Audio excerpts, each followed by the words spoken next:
ਜੰਨਤ ਵਰਗੀਆਂ ਠੰਡੀਆਂ ਮਿੱਠੀਆਂ ਛਾਵਾਂ ਨੂੰ ਰੱਬਾ ਮੇਰਿਆ ਕਿਉਂ ਖੋਲ੍ਹੇ ਨੇ ਮਾਵਾਂ ਨੂੰ। ਜੰਨਤ ਵਰਗੀਆਂ ਠੰਡੀਆਂ ਮਿੱਠੀਆਂ ਛਾਵਾਂ ਨੂੰ ਕਿਉਂ ਖੋਲ੍ਹੇ ਨੇ ਰੱਬਾ ਇਹਨਾਂ ਮਾਵਾਂ ਨੂੰ। ਰਾਵਾਂ ਤੱਕ ਤੱਕ ਘਰ ਦੀਆਂ ਸਾਰੀਆਂ ਥਾਵਾਂ ਨੂੰ, ਰੋਵਾਂ ਤੱਕ ਤੱਕ ਘਰ ਦੀਆਂ ਸਾਰੀਆਂ ਥਾਵਾਂ ਨੂੰ। ਰੱਬਾ ਕਿਉਂ ਖੋਲ੍ਹੇ ਨੇ ਇਹਨਾਂ ਮਾਵਾਂ ਨੂੰ। ਭੁੱਲ ਕੇ ਸਾਡੇ ਸਾਰੇ ਚੰਗੇ ਮੰਦੇ ਨੂੰ, ਕਿਣ ਤੋਂ ਕੰਨ ਤੋਂ ਫੜ ਕੇ ਸਾਂਭ ਲੈਂਦੀ ਸੀ ਝਗੜੇ ਨੂੰ। ਕੌਣ ਜੋੜੇ ਹੁਣ ਰੁੱਸਿਆਂ ਭੈਣ ਭਰਾਵਾਂ ਨੂੰ। ਰੱਬਾ ਮੇਰਿਆ ਕਿਉਂ ਖੋਲ੍ਹੇ ਨੇ ਇਹਨਾਂ ਮਾਵਾਂ ਨੂੰ।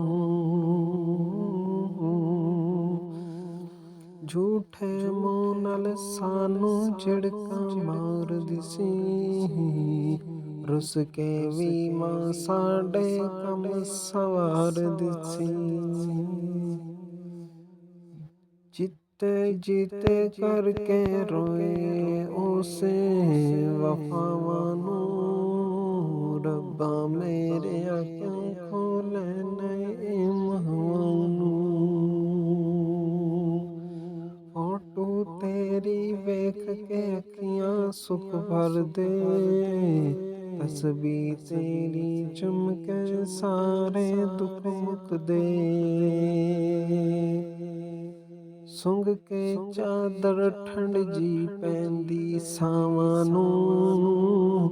ਰੱਬਾ ਮੇਰਿਆ ਕਿਉਂ ਖੋਲ੍ਹੇ ਨੇ ਮਾਵਾਂ ਨੂੰ। ਮਾਵਾਂ ਬਾਝੋਂ ਘਰ ਵਿੱਚ ਰਹਿਮਤ ਨਹੀਂ ਰਹਿੰਦੀ, ਸੱਚ ਇਹ ਵੀ ਹੈ ਵੀ ਬਰਕਤ ਨਹੀਂ ਰਹਿੰਦੀ। ਸੱਚ ਇਹ ਵੀ ਹੈ ਵੀ ਬਰਕਤ ਨਹੀਂ ਰਹਿੰਦੀ। ਕੋਈ ਨਾ ਸਾਂਭੇ ਪੁੱਤਰਾਂ ਦੀਆਂ ਤਨਖਾਹਾਂ ਨੂੰ। ਰੱਬਾ ਮੇਰਿਆ ਕਿਉਂ ਖੋਲ੍ਹੇ ਨੇ ਇਹਨਾਂ ਮਾਵਾਂ ਨੂੰ। ਜੰਨਤ ਵਰਗੀਆਂ ਠੰਡੀਆਂ ਮਿੱਠੀਆਂ ਛਾਵਾਂ ਨੂੰ। ਰੱਬਾ ਮੇਰਿਆ ਕਿਉਂ ਖੋਲ੍ਹੇ ਨੇ ਇਹਨਾਂ ਮਾਵਾਂ ਨੂੰ। ਕਿਉਂ ਖੋਲ੍ਹੇ ਨੇ ਇਹਨਾਂ ਮਾਵਾਂ ਨੂੰ। ਰੋਵਾਂ ਤੱਕ ਤੱਕ ਘਰ ਦੀਆਂ ਸਾਰੀਆਂ ਥਾਵਾਂ ਨੂੰ। ਰੱਬਾ ਮੇਰਿਆ ਕਿਉਂ ਖੋਲ੍ਹੇ ਨੇ ਇਹਨਾਂ